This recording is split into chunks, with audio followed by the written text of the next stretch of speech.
Estamos em streaming. Estamos de volta. Estamos de volta.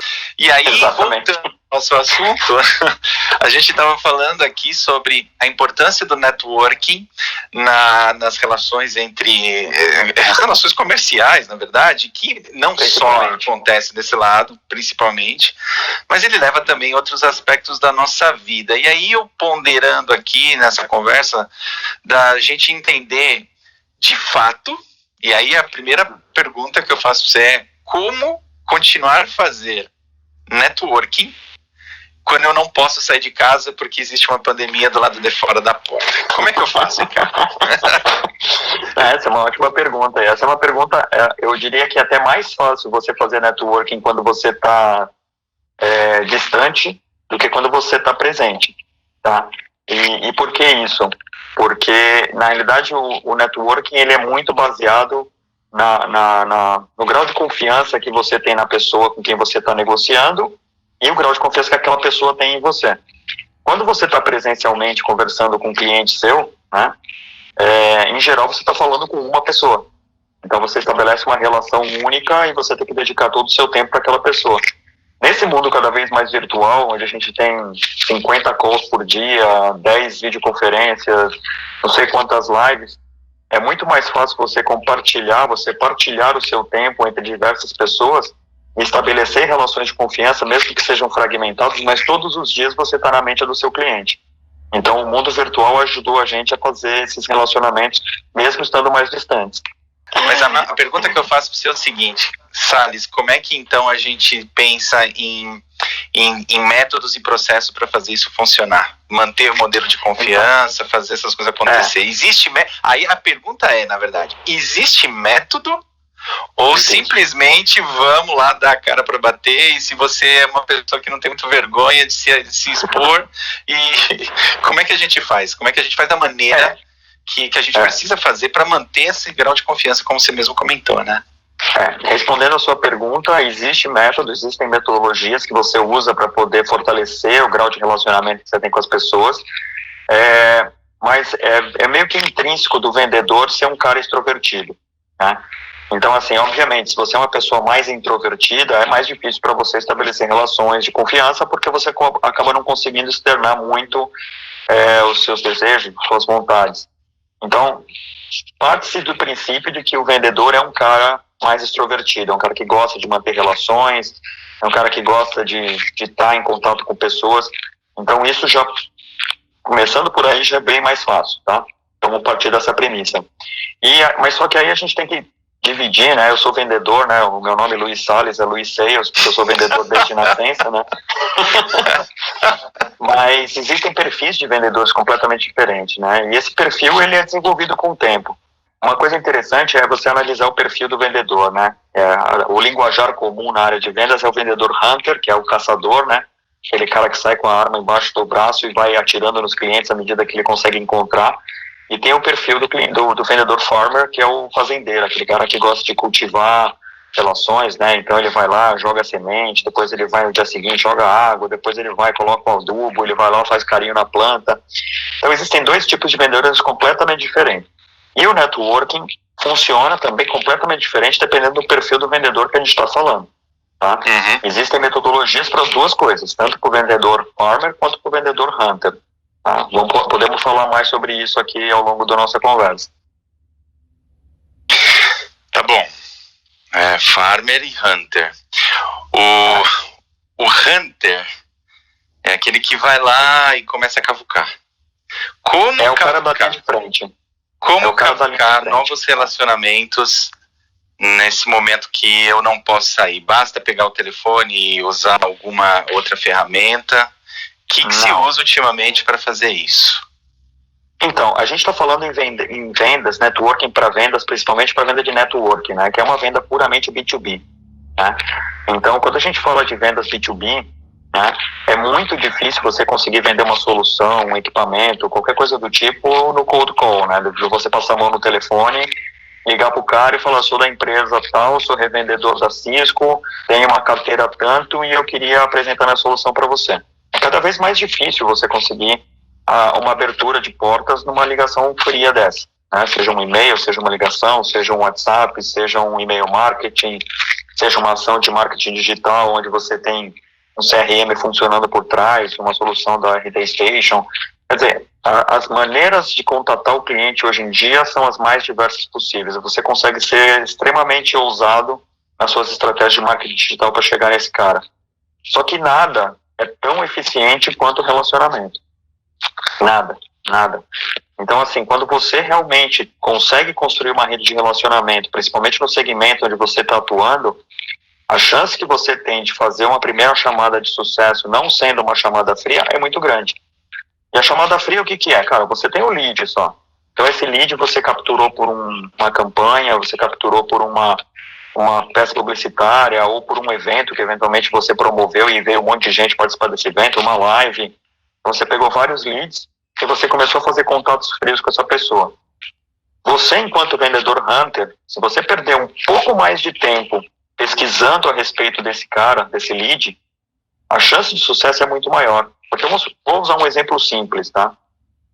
Estamos fazendo uma live aqui, tá? Então, tem aí 200 pessoas assistindo essa live agora ou gravado. A partir do momento que eu tenho essas 200 pessoas, você tem a base de dados dela, você sabe pelo menos que empresa ela tá, porque ela está entrando pelo LinkedIn, então você sabe que ocupação ela tem, que empresa ela tem, você já tem uma série de dados. Se você simplesmente pegar esse lead, o e-mail dela e mandar um e-mail dizendo, você participou da live e queria te apresentar mais solução, sua chance de sucesso é muito baixa. Se você faz uma pesquisa mais detalhada daquele profissional, eu não conheço ninguém que tenha relação com ela, não tem ninguém no meu grau 2 dela. Eu tenho alguém no grau 3. Mas, cara, vou dar uma olhada na empresa, vê se tem alguém do grau 1 ou grau 2 naquela empresa. Tem. Eu vi que o cara que é o ajudante de contas a pagar trabalha nessa empresa. Então, em vez de você usar aquele caminho de uma chamada fria, entre em contato com aquela pessoa que eventualmente você conhece em grau 2, pede para a pessoa que conhece ele te apresentar e troca uma ideia com ele. Porque mesmo que ele não seja o cara que vai tomar a decisão dentro da empresa, ele conhece a cultura da empresa, ele conhece o momento da empresa, ele conhece provavelmente a pessoa que toma a decisão dentro da empresa. Então, um bate-papo com essa pessoa vai te abrir muito mais portas. A hora que você for fazer a sua primeira apresentação, e aí o perfil do Hunter, tá? A hora que você vai fazer a sua primeira apresentação, você já sabe quantos funcionários a empresa tem, qual a infraestrutura que ela usa, se ela já usou a sua marca ou não, se ela tem alguma objeção à sua marca ou não. Então, tudo isso faz parte da sua estratégia comercial como Hunter. Beleza. Você veio do mercado de tecnologia, assim como eu e acho que toda a nossa base de contatos e relacionamentos. E a gente, temos conversado, trocado informações, tomado muito café com muita gente. A minha pergunta para você é o seguinte: amigo ajuda no relacionamento para gerar novos negócios? Ajuda bastante, só que depende de que tipo de relacionamento você construiu com essa pessoa, tá? Isso faz toda a diferença. Então, assim, você toma café com... Bom, vamos falar naquele mundo anterior. Então, vamos usar a expressão do novo normal nesse call. Não. Vamos usar aquele exemplo do mundo anterior, que a gente fazia reunião, que a gente fazia visitas, participava de conferências, participava de feiras, participava de eventos. Quantas pessoas você conhece nessas ocasiões? Um monte. O que acontece? Muita gente, e esse é o principal erro do vendedor, muita gente coleciona cartão. O cara coleciona cartão de visita. Eu fui numa feira, voltei com 15 cartões de visita. Cara, cartão de visita não é nada. Cartão de visita simplesmente é um papel. E se você é um colecionador de cartão de visita, é melhor você colecionar o álbum da Copa de 2018. Que tem a mesma função. Você pega a figurinha, cola no álbum e você fala, olha, já completei a página da seleção da Cisco. Conheço aqui 11 caras da Cisco, já tenho aqui 11 cartões da Cisco, eu já completei essa parte. Aí depois você procurar a figurinha já montou de futebol. Exato. Mas não é isso, networking não é isso. Na realidade, quando você conhece essas pessoas, seja independente da situação que você conheceu, o mais importante é o follow-up. O mais importante é o follow-up. Então, quando você conhece pessoas novas, em qualquer que seja a situação, se você acha que aquela pessoa vai ser útil para você em algum momento, útil em todos os sentidos, não só como cliente, né? Não só se essa pessoa vai se tornar um cliente potencial ou se ela vai ser uma pessoa que vai abrir portas para você, mas o fato de você estabelecer um follow-up com aquela pessoa é extremamente útil. E o que é esse follow-up? Cara, você pode convidar ela para se conectar no LinkedIn, tá? Porque a partir do momento que ela se conecta com você no LinkedIn, tanto você está vendo os posts dela, quanto ela está vendo os seus posts, né? Ou você marcar um café depois, porque naquele evento é muito corrido, muita gente para trocar informação, muita gente ali com conversas paralelas, e você não consegue estabelecer uma relação com aquela pessoa. Então marcar um café com aquela pessoa depois, marcar um call, cara, marcar uma videoconferência com aquela pessoa depois, simplesmente para trocar ideia, você consegue estabelecer uma certa empatia, tá? Por quê? Se coloca no papel da pessoa que você conheceu. Se é contigo, se você está num evento, uma pessoa te aborda. Ah, pô, você é o José Alfredo da Cisco? Legal, tal. Ah, nunca mais a pessoa falou contigo. Mas ela tem seu cartão. Depois de 2 anos ela te liga, então Zé, lembra de mim que a gente se conheceu na feira, eu tô precisando de uma ajuda sua, você me apresentar dentro do revendedor tal, eu quero vender minha solução ali dentro. Cara, você não lembra quem é o cara, você não tem grau de confiança nenhuma nela, você não sabe se o que o cara tá vendendo é um produto bom ou não, você não vai apresentar. E a mesma coisa vai acontecer contigo. Se você vai pedir favor para uma pessoa que você viu uma única vez, nunca mais falou com ela, não estabeleceu uma empatia, não estabeleceu uma relação de confiança, esquece. Você não vai conseguir fazer nada através daquela pessoa. Eu vendo muitas das suas publicações, conversando também com outros profissionais do ramo, ainda existe esse tipo de expressão? A gente eu estava vendo uma dessas técnicas que às vezes você comenta, aí você me corrige também se eu não estiver também falando da maneira adequada e expressando o método correto, justamente esse método de você saber lidar muito bem com eventos de mercado, de você estar presente nos eventos de mercado e fazer dessa sua presença algo para realmente abrir uma primeira fase de relacionamentos. E agora que não tem mais evento, o que a gente faz, hein? Fazemos nada? Claro que tem evento, claro que tem evento. Aliás, quantas lives você participou, quantos webinars você participou, são eventos como outros quaisquer. Você vai conhecer pessoas em eventos virtuais. Eu conheço pessoas em eventos virtuais o tempo todo, né? Na semana passada eu fiz uma live sobre networking com uma pessoa, com a Bia, que ela é especialista em branding. Eu conheci ela num evento. Eu assisti o evento, ela participou do evento, chamei ela no particular, falei, pô, curti a tua participação ali na live e tal, podemos fazer contato? Eu queria manter contato contigo pelo LinkedIn. Manteve contato pelo LinkedIn, estreitei relacionamento com ela, menos de um mês depois eu estava fazendo uma live com ela. Então, assim, quando você consegue, mesmo no mundo virtual, estabelecer uma relação de empatia, de confiança com pessoas que você não conhece pessoalmente, você consegue sim crescer no conceito dessa pessoa e estabelecer relacionamentos comerciais com ela. Não é porque você não está presente olho no olho que você não consegue ter. Aí puxando um pouco da tecnologia que eu gosto e é o close to my heart, né? Fazer uma relação, fazer uma relação de confiança entre duas pessoas para você criar realmente esse vínculo de um relacionamento que pode ser duradouro e benéfico para as duas partes, né, no contexto não só de negócio, mas no contexto da vida. E aí eu me arrisco a dizer que uma das ferramentas tecnológicas que nós temos hoje em dia que faz realmente sentido, não só no efeito do one way, mas ter videoconferência nesse momento, né?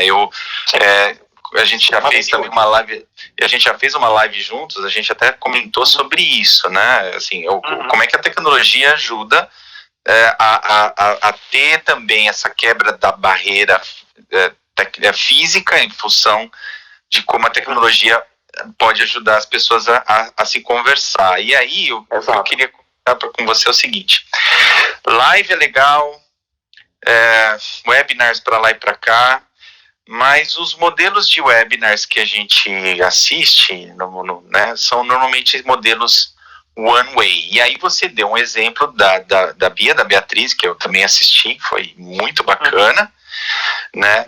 Comentando justamente sobre essa sua forma de approach, né? De conversar com ela, chamá-la em particular e tudo mais, e que deu sentido. A minha pergunta é, isso funciona sempre? Funciona. Qual é a mágica? Funciona sempre. Não tem mágica, não tem mágica. Na realidade, nós somos seres colaborativos, né?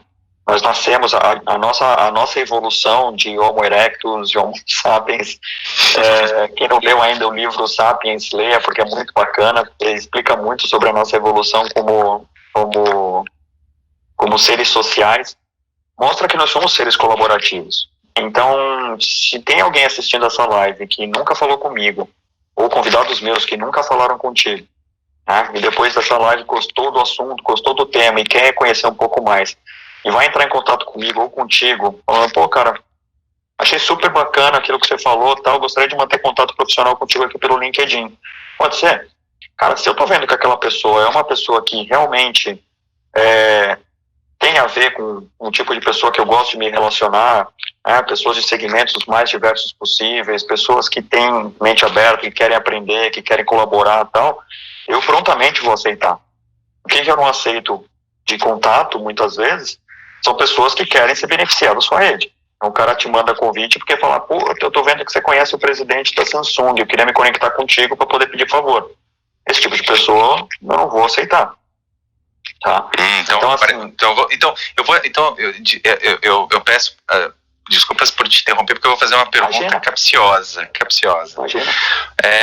Estamos aqui no LinkedIn. O LinkedIn é uma rede social profissional extremamente relevante para vários mercados e para certos países. O Brasil representa uma grande parte do tráfego, né, do LinkedIn no mundo, até em função da quantidade de interações que a gente consegue fazer. Porém, existe essa prática, né, de você buscar primeiro, segundo e terceiros graus de relacionamento com as pessoas para você conseguir atingir uma vantagem competitiva que você precisa, ou acionar alguém que você realmente precisa num espaço muito curto de tempo. A minha pergunta, e aí também um pouco baseado na tua experiência, no que você tem conversado com os teus clientes, com tua base, sua rede de relacionamentos, como é que funciona essa utilização de ferramentas desse estilo, e o LinkedIn é um deles, para realmente fazer uma abordagem que não seja tão... A palavra da moda agora é tóxica, né? Uma abordagem tóxica, aquela que você realmente quer usar daquele canal de comunicação, que a pessoa vira um canal de comunicação para chegar numa outra e simplesmente te esquece no meio do caminho. O LinkedIn, você tem visto isso acontecer? Isso é fato? Como é que você está vendo? É fato, acontece muito. Existem muitas pessoas que usam o LinkedIn achando que aquilo ali é uma rodovia que vai te ligar do ponto A ao ponto B e que você é o cobrador do pedágio que vai liberar a cancela para ela passar, né? Existe muito isso, né? E aí, cara, a palavra-chave para abrir a cancela é confiança. Não tem outra palavra. E a confiança, eu sempre falo isso em todos os treinamentos que eu dou. A confiança é a base que faz qualquer rede de relacionamento funcionar. Então, se alguma pessoa vem para mim e fala, eu queria falar com o José Alfredo, você pode me apresentar para ele? Cara, se eu não confio nessa pessoa, se eu não acho que tem um propósito dessa pessoa estar em contato com você, eu não vou apresentar. Então, eu sei que você tem um tempo limitado, eu sei que você tem suas prioridades, você tem que bater meta, aliás, no final de mês, não precisa já bater a sua meta, mas eu não vou te incomodar. Vamos mudar de assunto? Vamos seguir? A gente está falando de vendas aqui, pô, o vendedor sempre está com medo. O vendedor sempre tem duas coisas em mente, a meta e o forecast. Vendedor não tem passado, né? Não tem passado. Parabéns, você conseguiu. Exato, você conseguiu bater as suas metas, parabéns. Não tem passado, mano. Exatamente. Vamos seguir adiante. Não tem. Você é tão bom quanto o seu último mês. Então assim, a confiança é a base de tudo, né? Então, se você realmente recebe um contato, né, que é praticamente um cold call, né, uma pessoa te manda um convite para se conectar contigo, né? Não manda sequer uma mensagem de apresentação, eu nem aceito. Né? Eu, particularmente, eu deixo essa recomendação para todo mundo, porque eu faço dessa maneira. O meu perfil do LinkedIn ele é travado para aceitar convites de pessoas que não estejam na minha segunda rede. Então, se a pessoa não tem alguém que eu já conheça, eu nem recebo convite. Então, essas pessoas, no máximo que elas conseguem fazer é me seguir no LinkedIn. Então, se eu vejo que ela está me seguindo, eu vejo que é uma pessoa que eu gostaria de me conectar, eu vou e me conecto. Tá? Então, é um movimento meu para conectar com as pessoas. Mas por que eu faço isso? Simplesmente porque muita gente que eu jamais vi na minha vida me conecta, me chama para poder pedir a apresentação de alguém. E o caminho inverso também é verdadeiro. Né? Então, hoje mesmo, conversei com um amigo meu, porque tinha uma pessoa que eu queria atingir, né? Eu queria conversar com ela, a CEO de uma startup, e eu tinha 20 pessoas em comum com aquela pessoa. E aí, vendo as 20 pessoas que eu tinha em comum com aquela pessoa, eu vi qual daquelas 20 é aquela que eu tinha relacionamento mais forte. Então, eu não vou sair disparando para as 20 pessoas, me apresenta ela, me apresenta ela, me apresenta ela, porque as pessoas nem sempre têm o mesmo nível de relacionamento. Então, você tem que entender, além da confiança que você tem nas pessoas, você tem que mais ou menos imaginar o nível de confiança que elas têm em você. Então, não adianta chegar para um cara que eu falei uma única vez e falar, me apresenta para aquela mulher. Ele não vai me apresentar. Se eu chegar para aquela pessoa que eu tenho o maior nível de confiança e eu sei que ela também tem um grande nível de confiança e falar para ela, vem cá, você conhece essa pessoa? Falar assim, conheço. O que você quer com ela? Eu queria isso, eu tenho uma ideia de um projeto assim, você pode me apresentar? Puta, cara, essa pessoa não vai rolar. Não vou te apresentar porque esse tipo de abordagem que você está querendo falar com ela, ela não aceita, cara. Ela tá super ocupada, startup, meteu 2 milhões no bolso, tá tentando gastar o dinheiro dela com alguma iniciativa, tal, esquece. Fala com o funcionário dela, eu também conheço, vai lá e fala com aquela pessoa. Então, a vida, ela pode até acontecer através do LinkedIn. As redes podem funcionar através do LinkedIn. Mas as conexões de verdade, os negócios só vão acontecer cara a cara. Né? Pessoas de confiança negociando com pessoas de confiança. Maravilha, é super importante isso, né? Criar a confiança significa não só da pessoa em relação a você, mas também o inverso, né? O vice-versa, ele tem que ser ele tem que ser real, né? Você tem que criar esse vínculo, né? E agora, dentro dessa análise de confiança, como é que a gente pode trabalhar para em termos comportamentais mesmo, sabe? Como é que a gente se reorganiza como comportamento, então olhando para dentro da gente, para a gente ser uma pessoa que inspira mais, ou melhor, confiança. Claro que em benefício dos negócios, mas eu também já queria fazer um disclaimer sobre a pergunta, porque parece uma coisa também muito prejudicial, né? Parece que você é uma questão predatória. Eu acho que não tem que ser dessa forma, né? Então, como é que a gente existe o que fazer para que as pessoas tomem consciência de que seu comportamento pode ser algo que ajude ou não a aumentar a confiança em relação ao outro? Sim, existe. Eu falo muito sobre isso nos meus treinamentos, né? Acabou que no começo da nossa live aqui, por conta dos problemas técnicos, a gente acabou não conseguindo falar tanto das apresentações pessoais aqui, mas a Your Networks já existe há mais de 10 anos, e eu faço palestras, né, treinamentos, cursos, workshops, para empresas de recolocação profissional, colégios, universidades, MBA e assim por diante, empresas de todos os segmentos. Então, nesses 10 anos que eu tenho dado palestras, que eu tenho falado com pessoas, eu aprendo muito, né, sobre comportamento entre pessoas. E o que acontece dentro de todos os estudos que eu já tive, né, nesses mais de 10 anos, lendo muito sobre teorias de social network? A confiança, ela é formada por uma fórmula. Tá? É uma fórmula que parece simples no começo, mas ela é bastante complexa. Mas a confiança ela é formada por competências mais caráter. Tá? Eu falo isso nos meus treinamentos. E o que seria a competência? A competência são os resultados que você já entregou, ou as suas qualificações profissionais. Então, José Alfredo da Cisco mostra uma grande competência. Um cara que trabalha na Cisco há 53 anos está lá por alguma competência. né? É 54 já ou ainda é 53? Não, a barba branca, ela denuncia, mas não é tudo isso não, já faz tempo. Mas aí também, né? Pega leve. Então, o fato de você trabalhar na Cisco há tanto tempo assim, demonstra uma competência, só que não mostra o seu caráter, né? O seu caráter, ele só é percebido, e aí não adianta você falar que você é isso ou você é aquilo, porque o caráter ele é percebido. Então, as pessoas que fazem negócios com você vão te rotular pela experiência que eles tiveram contigo. Então, o que é o caráter, né? O caráter é tudo aquilo que a gente faz de atitudes e que a gente não consegue mensurar. Então, por exemplo, a gratidão faz parte do seu caráter, a reciprocidade faz parte do seu caráter, pontualidade, por exemplo, faz parte do seu caráter, você entregar o que você promete faz parte do seu caráter. Então, se você fala assim, cara, eu vou fazer uma live às 7 horas da noite, e às 7 a live não começa, as pessoas que te seguem falam, porra, esse Zé Ruela. Não fala isso não, não fala isso não. Falou que ia começar às 7, pô, são 7h30, até agora não começou. Pô, o cara pode ser super competente, mas o cara não promete. Eu tenho coisa para fazer, 7h30 eu já não consigo mais assistir.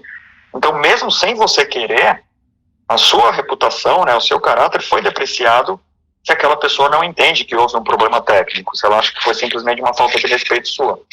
Outro exemplo, você é um vendedor e para agradar o teu cliente você fala assim, não, se você fechar o pedido, em 30 dias eu te entrego. Você sabe como vendedor que não vai entregar em 30 dias, você vai entregar em 90 e olhe lá.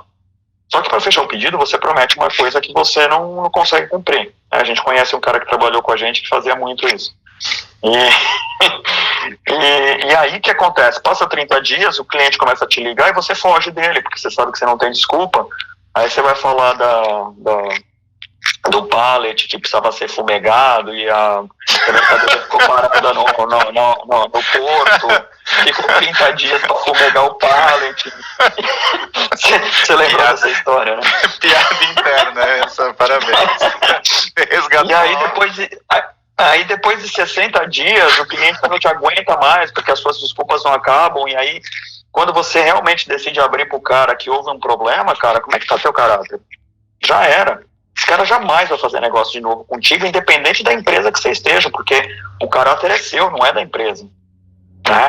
Então, se você é um vendedor da revenda principal da Cisco, mas você é um cara que enrola todos os seus clientes, você pode mudar 50 vezes de emprego, pode mudar de segmento, você pode mudar de nome e sobrenome. A hora que aquele cara te encontrar novamente, ele vai falar, desse cara eu não compro. Porque ele pode ter excelentes competências, né? O cara batia a meta todo mês, já ganhou não sei quantos prêmios de bônus, participava do Presidential Club, porque o cara era o melhor vendedor. Mas o cara não comprometia, tudo que prometia não entregava, roubava pedido dos amiguinhos, né? Chegava o pedido lá e o cara roubava, levava na central de pedido como sendo dele. Cara, você confia numa pessoa dessa? Não dá pra confiar. Né? Então, estabelecer confiança, né, você ter esses dois pilares, é um trabalho extremamente difícil. Eu falo muito sobre isso no treinamento, né, nas palestras, que inclusive as palestras deixaram de existir por causa da pandemia, mas agora tem um curso online, então depois o Zé Alfredo pode colocar o link aí da onde vocês podem assistir as palestras. Mas assim, é super importante você perceber, principalmente no mundo virtual, onde você não está olho no olho com o teu cliente, que a percepção dos valores que o cliente faz de você depende muito das suas atitudes diárias, as menores possíveis. Então você pode entregar o melhor equipamento, com o melhor preço, mas se você não entregou exatamente aquilo que você combinou com o cara, a sua chance de fazer negócio de novo com ele é muito pequena. Entendi. E realmente, como você comentou, né, a gente pode mudar de segmento, pode fazer outra coisa na vida, mas o caráter, enfim, é uma coisa que é meio que cunhada dentro da pessoa, né, dentro de como ela como se ela apresenta como ser humano. E aí, até colocando aqui essa última observação, última pergunta, já para a gente encerrar, justamente sobre esse processo de autoavaliação do seu caráter, como você pode. Isso é impossível, né? Não dá, porque o caráter ele é percebido. O que você pode fazer é perguntar para o teu cliente o que ele acha do seu trabalho. Né? E se for um cliente que realmente gosta de você, ele vai chegar e vai falar para você, cara, você é um excelente vendedor, né? Você vende a mãe em pedacinho para cobrar a instalação, né? mas, cara, você não entrega nada do que você promete. Então, eu só compro da sua empresa porque eu conheço o dono e eu sei que a hora que você pisar na bola, eu vou ligar para o dono e o dono vai resolver, né? Quantas empresas a gente conhece que o dono realmente é enrolão também, e aí o cara fala, não, dessa empresa eu não quero nem a proposta. Tá certo. O fato da gente cunhar esse traço de personalidade da pessoa, né, que o caráter é uma coisa muito forte, né, é muito enraizada dentro das pessoas, e quando você trata com vendas, quando você está num processo, porque vendas é um nome, não sei, eu falando de maneira muito pessoal, eu coloco isso é um termo muito pejorativo dentro de uma questão que é você ter um argumento sobre uma determinada situação e o vendedor, na verdade, é o cara, é a pessoa, é o canal que vai levar esse argumento até outra pessoa e aí Exato. Sim vai ter uma discussão e tudo mais. Então, vendas, e independente da área, segmento, né, mas vendas em tecnologia também tem muito disso, porque fora todo o fato de você entregar, né, você ter um entregável, você ter um compromisso, ele tem que funcionar lá no final, né? Ele tem que realmente, o entregar pra gente é implementar um sistema, botar um link de comunicação, botar um sistema de colaboração para funcionar, por exemplo, que é o meu caso. Então faz, obviamente, bastante sentido o fato de você ter essa brincadeira. Agora, eu quero fazer só uma última pergunta, já que você comentou sobre essa própria abordagem que a pessoa pode ter de falar com esse colega comprador, né, de perguntar feedback. Isso é comum, as pessoas pedirem feedback? E como é que funciona? Então, deveria ser mais comum, tá? Muitas pessoas evitam perguntar porque tem medo de ouvir a verdade. Tem gente que não sabe trabalhar muito bem com feedback, né? E tem gente que pede o feedback e fala assim, essa é a sua opinião. Então, respeito, assim, mas é a sua opinião, né? Exatamente, existem duas opiniões, a sua e a errada, né?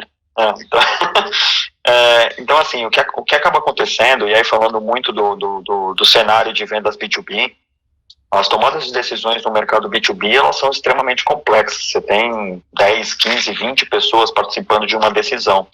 Então, quando a gente fala em estabelecer relações de confiança, você imagina que um processo que você tem 20 pessoas de tomar de decisão, você tem que ter confiança de todas as 20. E quem é que vai levar o seu nível de confiança? Você, enquanto vendedor, você consegue transmitir confiança para o comprador, só que o comprador ele precisa confiar tanto em você que ele vai carregar sua bandeira para o cara de supply chain, para o diretor de operações, para o diretor de TI, para o CFO, para o CTO. Ele tem que levar a sua marca, que ele tem que confiar muito em você. Então, a menor suspeita de que você não vai entregar o que você prometeu, ou que o teu produto não desempenha a função que você prometeu, ele não vai levar você adiante. Beleza, tá certo. Olha, a gente tem assunto para, né, de novo, para uma madrugada, 2 dias, o tempo que for necessário. Mas vamos encerrar essa transmissão, essa primeira do Talk 3JA. Luiz, eu quero agradecer demais a presença da presença tua aqui, dessa gentileza tua em conversar comigo agora nesse começo de noite, né? Já é noite, olhando aqui fora já é noite. E também reforçar, né, toda a nossa base de contatos e comunidades. O Luiz Salles é consultor, um amigo de longa data, hoje é consultor de inovação da Sales In, e também é o idealizador de um projeto chamado Your Networks, que o nome é sui generis, né? Tá sua rede funciona. Sua rede funciona. Antes só de você encerrar, falar uma curiosidade, né? A gente usou esse título, networking, para vender network, porque muita gente confunde networking com network, tá? Mas não é uma confusão despropositada, ela tem tudo a ver, tá? A gente pode entrar em alguma outra live nesse detalhe, mas toda a composição de redes, de hubs, de entradas e saídas de informação tem tudo a ver com network. Então, numa próxima, a gente pode entrar numa abordagem um pouco mais técnica para exemplificar. Bacana, legal. Vamos fazer sim. A gente basta combinar tudo certinho. Pessoal, quero agradecer também a paciência de vocês. A gente teve dificuldades técnicas no início. Como comentei, faz parte. Estamos aqui de sorriso, né, estampado na cara. O importante é sempre se comunicar, né? E até muito ligado a esse bate-papo com o Salles, para justamente a gente destravar esse processo de comunicação, mas fazê-lo de uma forma que seja benéfico para quem fala, para quem transmite, para quem recebe a informação e obviamente vai usar aquilo em algum favor, né? A gente não gosta de usar a palavra vantagem, não é, de novo, é um termo muito duro, muito pejorativo. Exato. Dentro desse contexto, mas obviamente as relações humanas, elas fazem sentido em tudo que a gente faz na vida, inclusive no processo de vendas, ainda mais em tecnologia, onde você sim precisa não só entender e mostrar e demonstrar confiança com as pessoas, mas também fazer com que tudo aquilo que você está falando funcione, que opere. Exatamente. E tudo mais. Tá bom. A palavra-chave aqui, que tem tudo a ver com o que você faz na Cisco, é colaboração. Confiança só existe se houver colaboração. E isso é um outro tema também que se confunde um pouco até pela nomenclatura de solução, né? Em tecnologia, a colaboração ele tem um contexto, mas quando as pessoas colaboram, elas estão trocando informações, então a gente acaba meio que juntando um ao outro, porque tecnologia simplesmente é o meio, é o transporte que faz a colaboração funcionar, né? Fica como tema para a próxima live. Colaboração para colaborar. Exatamente. Então tá bom, obrigado, Salles. Valeu, Zé. Tudo de bom, gente. Obrigado a vocês que estão aí. Tchau. Tchau, tchau.